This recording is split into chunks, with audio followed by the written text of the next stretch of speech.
title. The first of these was at Donnington. Qualifying had been wet at the Derbyshire circuit, and wet conditions can produce surprises. And it was certainly a surprise when Mike Newman stole onto the front row, albeit 2 seconds slower than poleman Rob Gravett. After a season of following the pack, Newman now needed instruction in following the pace car. There's only one pace lap, not a green flag lap. Okay. Directly behind Newman on the grid, Dave Brodie. With Mad Mike Newman in front. Mad Mike Newman on the front row of the grid. We're all petrified, okay? The gentleman racer. Donington's extra loop, the Melbourne hairpin, would be another new experience for the Esso British Championship. Gravett's pole position had been his 4th of the season, the first time we'd seen Newman on the front row, and Lawrence Bristow, the leading Labatt's runner. The third row, Tim Harvey and Andy Rouse. Mechanical problems had meant that both had missed the best of the qualifying conditions. David Sears, standing in for Guy Edwards, shared the 4th row with Jerry Marney. Further down, Frank Sytner leads the Class B qualifiers. Commentary comes from a man who tasted victory in the championship at Donnington back in May, Tiff Niddell. Out of Goddard's then, the field kept in a tight, orderly queue due to the tight hairpin, accelerating across the line, and it looks like Rob Gravett again has got the power down well, made the pole position. He's even able to move over there, take the racing line from Mike Newman, holding his 2nd place. Lawrence Bristow trying to go around the outside as the rest of the field storms through Redgate. On down through Craner Curbs, and Gravett already. Bristow tries the long outside route around the outside of Newman. I don't think he'll get away with that. So still 3rd, Gravett easing away while the rest of the field now bottles up behind Mike Newman. Lawrence looking back to his teammate Tim Harvey, a good start up to 4th place. Andy Rouse behind that. Up to McLean's, and Harvey there. Harvey seeing an inside line on his teammate, moves up to 3rd ahead of Bristow. In car now with Andy Rouse. He's got the 2 Labatt's twins ahead of him. Bristow trying to get that 3rd place back, and not getting through and getting this car sideways. Well, this has given Andy a chance now to close up on Lawrence Bristow. Down the straight they go in the slipstream. Can Rouse get by? He looks up the inside, and there we see Rouse alongside Bristow now. Yes, and that's Rouse through to 4th place. The tight S's, the high curving there, pushing that Graham Good, using a little bit of the grass. Thomas Mazzera, Carl Jones diving up the inside and taking 2 places. Harvey looking inside Newman and goes through into the Melbourne hairpin. There's Gravett, the leader. Harvey really braked late to get past there, went very wide, and in fact he's lost the place again. Mike Newman back up the inside, accelerating out up to this tight final hairpin, the Goddard's hairpin left, a puff of smoke as Gravett locks the front wheel, and Harvey now has got to try that overtaking manoeuvre again.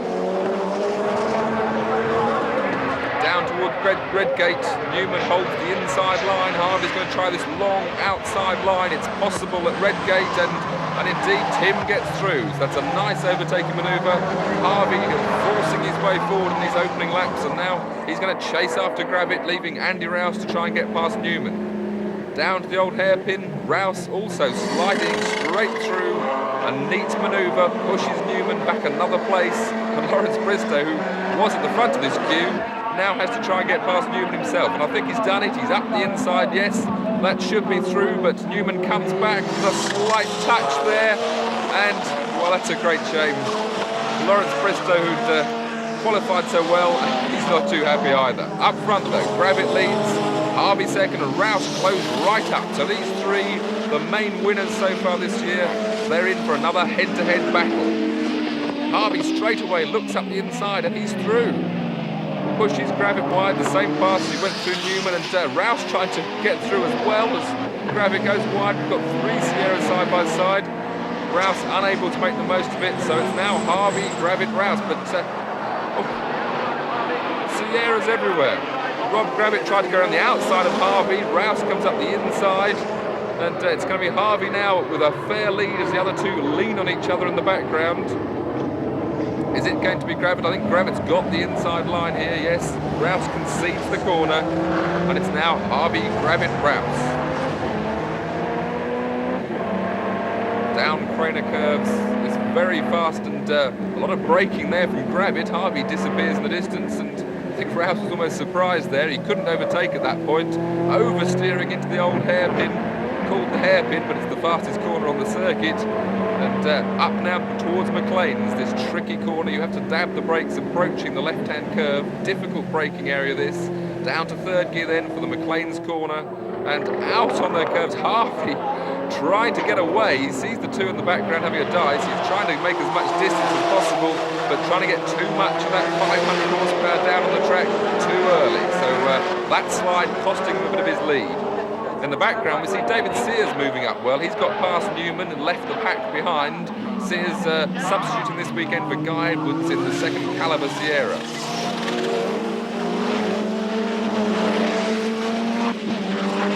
Back down now towards the Melbourne hairpin. Harvey in the lead. Gravett second. These three now a bit of breathing space after those frantic opening laps. And here we see the BMW battle. The traditional teammates waging warfare. In the background, Lawrence Bristow, well, he was making up ground from that earlier spin, and there Thomas Mazera took his line, and a rather over-ambitious overtaking manoeuvre by Lawrence. But the BMW boys, we see, in fact, it's Sytner leading at the moment from James Weaver. Weaver, of course, the championship contender of these two, leading the championship. Weaver seeing an indicator up ahead, but I think it's going to be after this Goddard's hairpin that Frank Sytner's going to let his championship leading teammate past. Weaver, yes, sure enough, Sytner pulling to the left. James Weaver's going to be given the inside line for Redgate corner. These two teammates working well together now to try and win this championship for BMW. James, in fact, thanking Frank. So that's all through. Into the pit lane, that's Jerry Marnie, obviously in problems. Also in the pit lane, that's Thomas Mazar in the JQF Engineering Sierra. We saw him earlier here being attacked by Lawrence Bristow in a very over-ambitious overtaking manoeuvre. Lawrence trying to make up lost ground, and maybe that's why Mazar is in the pits. But Lawrence here, still going strong, still fighting back again. Smoke pouring off the bodywork. Obviously a bit of a dent there, which has caused the tyre to rub. Also smoking slightly is the leader, his teammate Tim Harvey. I hope there's no problems there. Again, maybe a little bit of bodywork damage has pushed the bodywork onto the tyre, but Tim's certainly not going any slower for it, and holding on ahead of Gravett and Rouse. Down the Craner curves, Harvey leads. A little bit of breathing space at the moment. That puff of smoke again, it seems to come off the rear right corner, so maybe that is a little bit of bodywork touching, but certainly not slowing him at all. And these two slightly pulling away from Rouse. At the back we see the BMWs battling away, and here we see James Weaver now got to always have the problem of a Sierra's holding him up sometimes, and that's a Sierra with a problem. That's Dave Brody's Sierra, and there's a lot of puffs of smoke coming out of the back. So Brody falling backwards. He qualified well on the second row of the grid, but here we see James Weaver bouncing over the curbs. James very fast, very smooth. And he's going to have to sort out the Sierra, because often he can get held up in the corners, but the puffs of smoke, I think, indicate that he won't be long before he gets past. More of a problem for James, though, is he needs to get on, he needs to win his class and get fastest lap to keep his championship hopes alive. The class winners, you only score your best 11 from 13 results, and so far with the 9 races behind, James dropping his worst 2 scores, has 9 wins, 8 of them with fastest lap. His nearest rival, John Cleland, has 9 wins, all with fastest lap. So with this round and 1 more after, James can only get 2 more maximums with fastest laps, whereas this man, John Cleland, if he wins today with fastest lap and does that again at Silverstone, he'll end up with a full 11 maximum scores, all with fastest lap, and that would make John Cleland the British Touring Car champion by 1 point. So both these drivers, they know what they have to do, and they need the support of their teammates.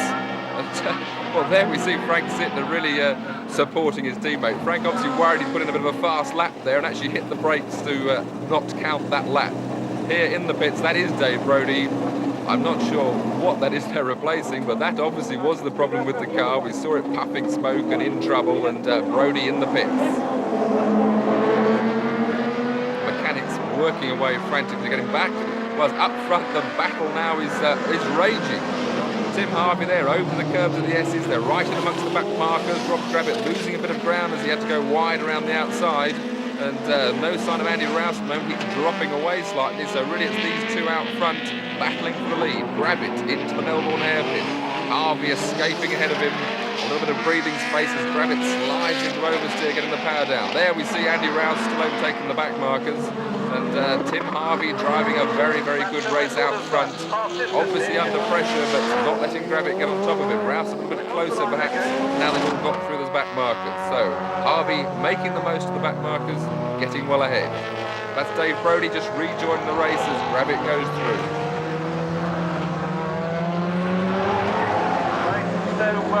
Further down the field, here this is Rob Gravett's teammate Mike Smith trying to get ninth place off of Carl Jones. Both these drivers had problems in practice, both very quick indeed, and here Carl Jones taking the inside, a little dab with the brakes to check they're there before braking into Redgate. Mike no way through on this occasion, but he's right up the back of Carl Jones, sliding wide, getting the power on and sliding out.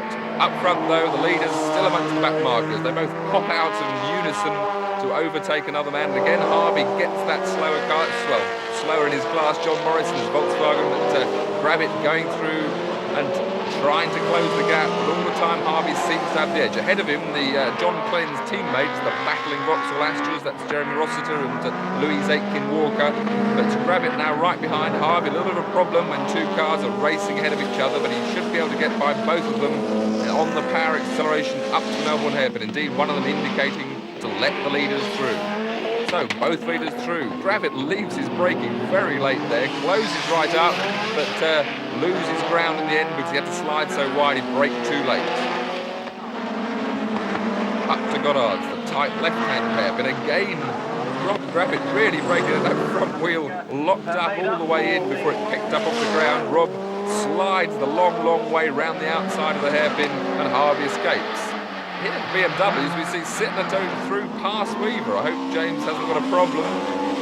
But we didn't expect that to happen after we saw Sytner let his team leader through. But in car with James Weaver, doesn't seem to be any problems. Maybe Frank's decided he wants to turn out the lead. This is local circuit Donnington. Frank also sliding wide at the hairpins, missing the apex, but often a problem with these saloon cars getting into the apex. So Frank Sytner leads the BMW team.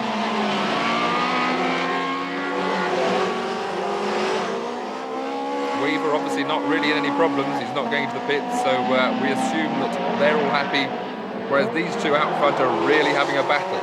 Harvey still leads, but Gravett now closer than really we've seen for quite a time, and now really in a position to maybe have an overtaking manoeuvre down to the S's. Harvey takes the racing line. Rob Gravett doesn't have a look up the inside. Harvey obviously confident he can brake late and not allow Gravett through. Very neat through the S's there, gets the power down, accelerating up to Melbourne. Now this is where Gravett's been braking late. Maybe he'll have a go this time. Up the inside, indeed. Rob Gravett goes through, tremendously late on the brakes, but he paid the penalty, and really there was no hope of getting around the corner at that speed. So Harvey says, well, I'll just have my lead back. Thank you very much, Rob. You've got to do that again. Again, he tries it as well. Rob Gravett really very, very late on the brakes, but it's not paying dividends because he always ends up being slow out of the corners. And it's always a problem when trying to overtake. You brake late, you tend to slide wide at the corner and then not get the power down as quick as the other driver. But still, he's right in Harvey's wheel tracks. Again, the puff of smoke from the front. So Rob really fighting. This is great saloon car racing. And Harvey all the time being very good with the back markers, picking the right line, not making any mistakes. Tim driving a very professional race under this intense pressure from Rob Gravett. You can't get much closer than that. Up to McLean's. This battle pulled well away from Andy Rouse, who's now not even in sight in the background. So these two really setting a searing pace. Harvey very neat under such intense pressure.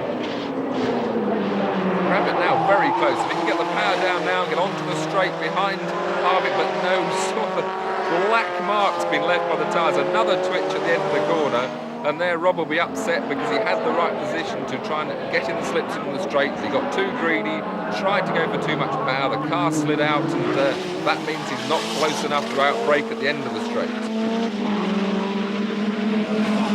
Up to the Melbourne hairpin where we saw Gravett try so hard on the last lap. Again, he closes in under braking, but once more slides wide. So Rob Gravett very late on the brakes, but not getting out of the corners as quick as Tim Harvey is. Okay. Well, I think Rob needs to, he's really absolutely got his head down. The red haze there, his team are urging him on.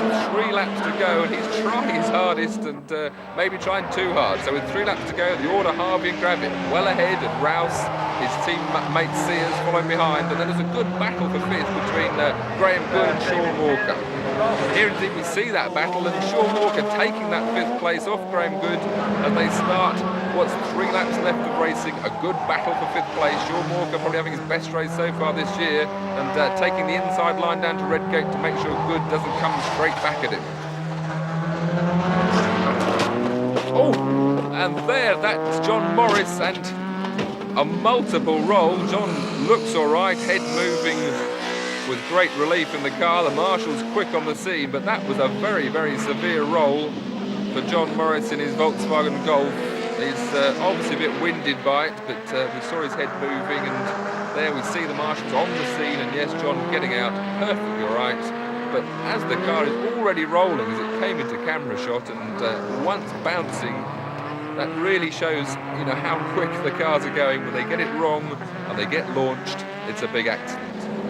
In car, this is Mike Smith, and Mike also getting a bit greedy with his horsepower, the back breaking away under power, and Mike held it very well on the grass for a short while, but back on the track, but he'll still be angry with himself. The BMWs, well, that's Frank Sytner, only a couple of laps left now, and Frank, the indicator on again. There you are, James. I've had my share of leading, but it's James Weaver heading for another class victory. Presumably the team got it right, and also a fastest lap. So the last lap for leaders, and we see now in fact that Tim has pulled away. Rob Gravett not as close as he has been when he was challenging so hard, braking so late in those hairpins. And Tim, well, he's driven a very, very good race, very professional. That puff of smoke again from the rear right corner as the car sets down through the long left-handed corner. And Tim being let by a BMW driver, moving over very neatly. And as long as there's no real disaster on this last lap, I can't see anything stopping Tim Harvey scoring a very, very impressive win with Rob Gravett and Andy Rouse both in healthy cars. No retirements from the other 2 top winners, the people that won most of the races. Gravett having won 4 and Rouse 5. This is going to be Tim Harvey's 2nd win of the year, and accelerating down the straight for the last time. Only the S's and a couple of hairpins to cause any problems, and Rob not late enough for one of those famous late braking lunges. So Tim Harvey up to the Melbourne hairpin. Rob Gravett really not close enough this time at all to get by, and it's a nice way to end a race, having a little bit of a breathing space. Headlights ablaze to warn any back markers that the leader is on his way. So Tim Harvey looking for the 3rd win of the year for the Labatt's team, and it's been a very good win indeed. Out of the tight corner's hairpin, Harvey wins. Rob Gravett gave his best, but it's 2nd for him. Harvey from Gravett, Rouse 3rd, David Sears 4th, Sean Walker 5th, Graham Good 6th. But a long overdue victory for Tim Harvey in a race of the highest quality. Oh, brilliant. So pleased with that. Oh, marvellous. That was the best race all year. Beats Birmingham. Fantastic. Class A championship table, Andy Rouse's points deduction for engine irregularities reinstated under appeal, so he trails Gravett by 3, with Tim Harvey 3rd. All went to plan in the other classes. James Weaver led home his BMW teammate Frank Sytner in Class B.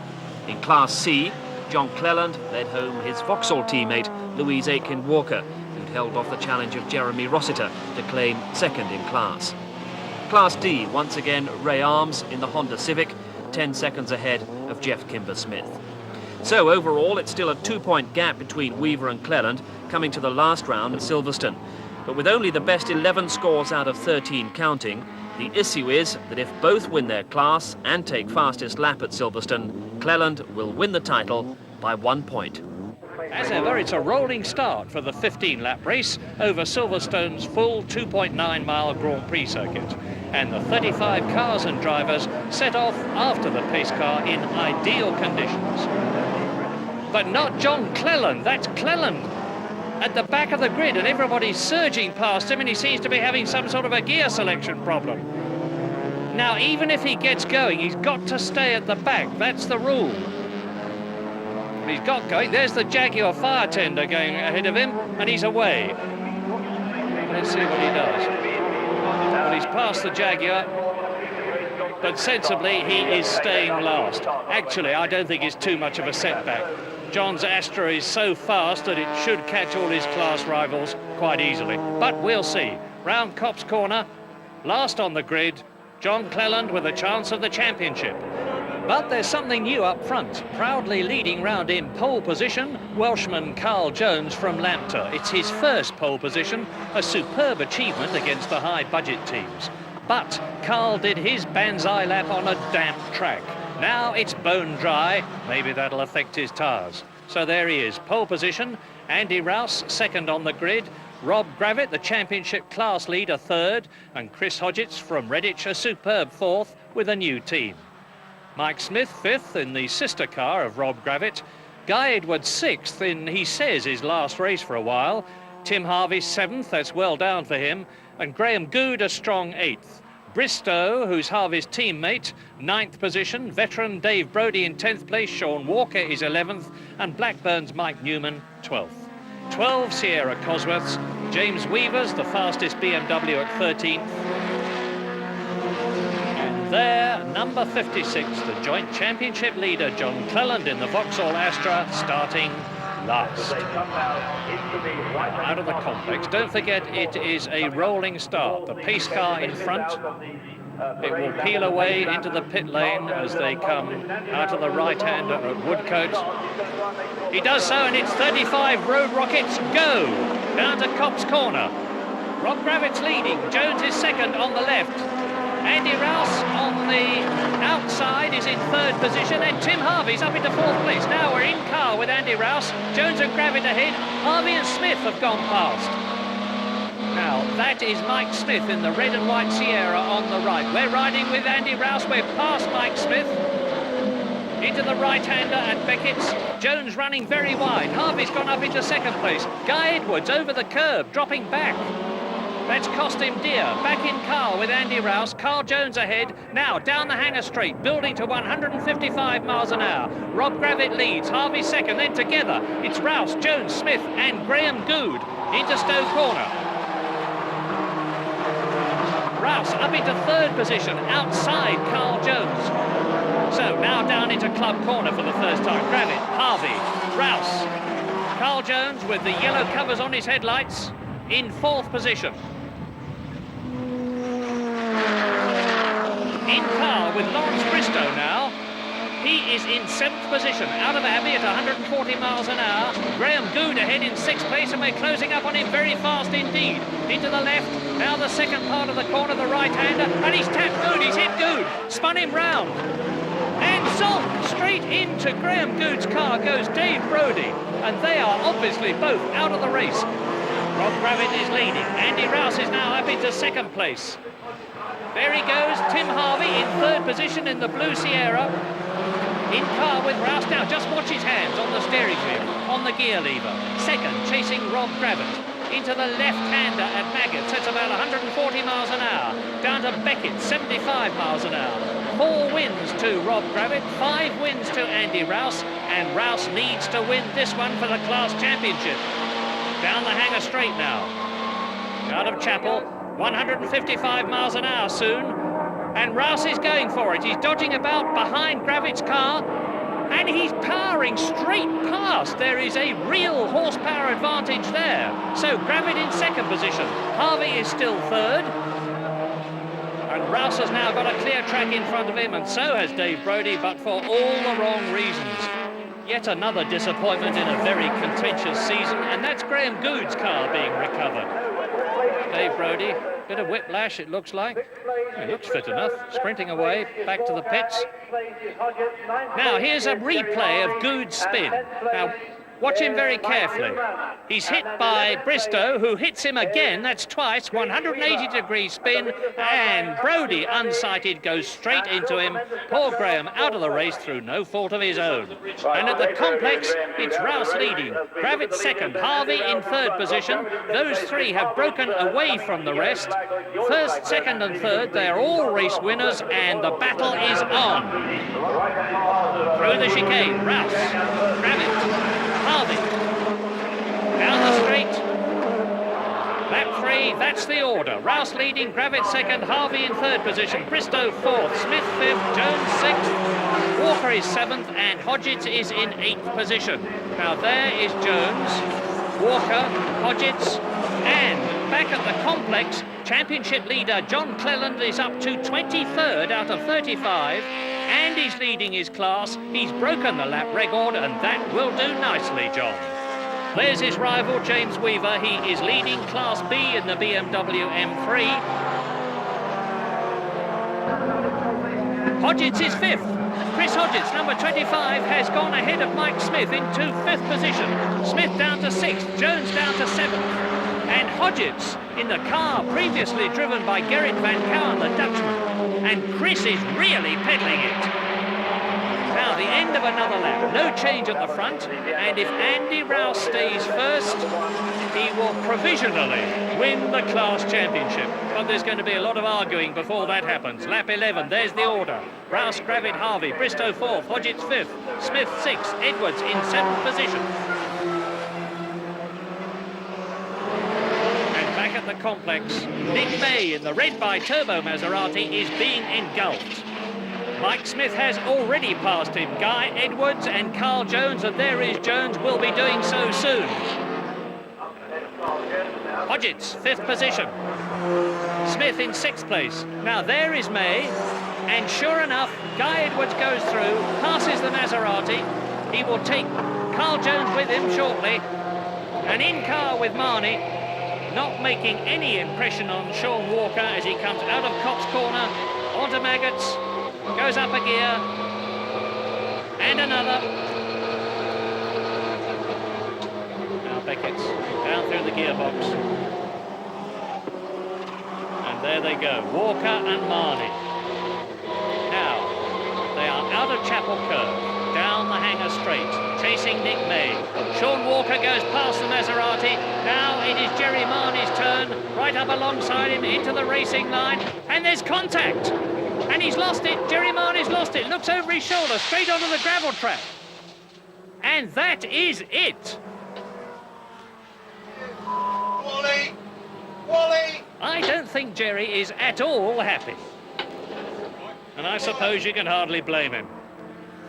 Well, his race is well and truly over. Now, let's have a look at it again. Marnie on the left, May on the right. Well, Jerry's a big bloke, and I better watch my words, but that looked like a Marnie shove to me. Anyway, whatever, they are both out of the race, Marnie and May.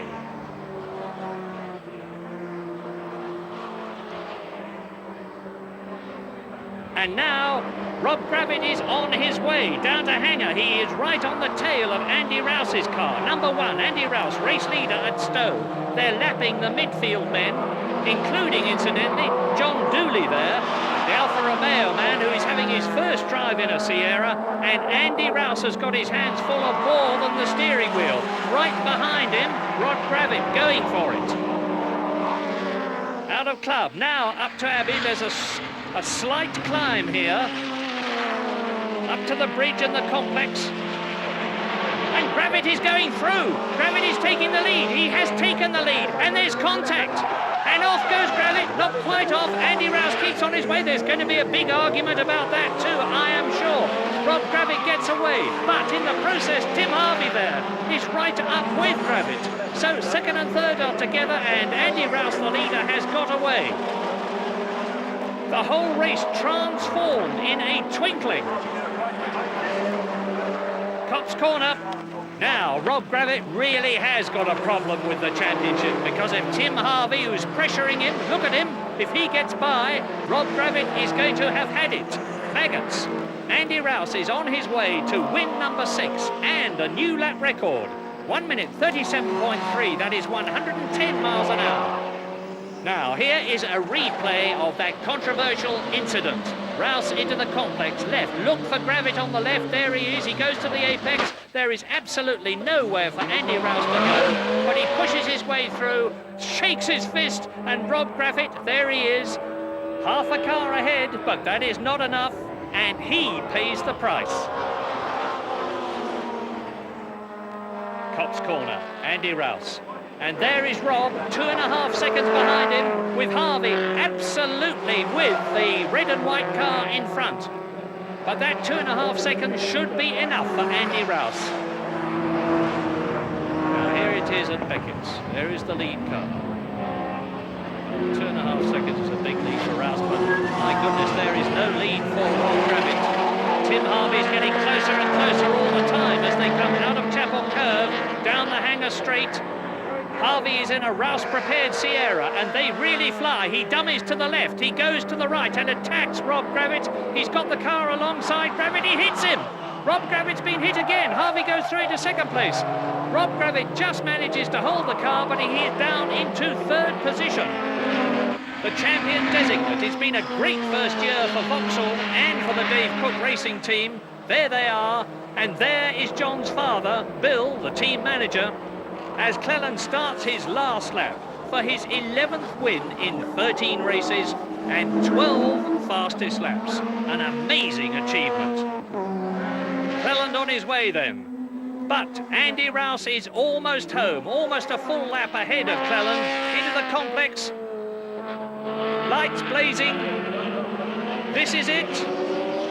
Andy Rouse, appropriately #1, wins the race and provisionally wins the class championship. Tim Harvey behind him in second place. In third position, the unfortunate Rob Gravett. Lawrence Bristow in fourth place. Chris Hodgetts fifth. And here's the fight for six with Guy Edwards and Mike Smith. Into the chicane. Edwards is going to take it in the blue and white car. Smith in seventh place. And John Clark loses it. And I should think the car was alarmed with that.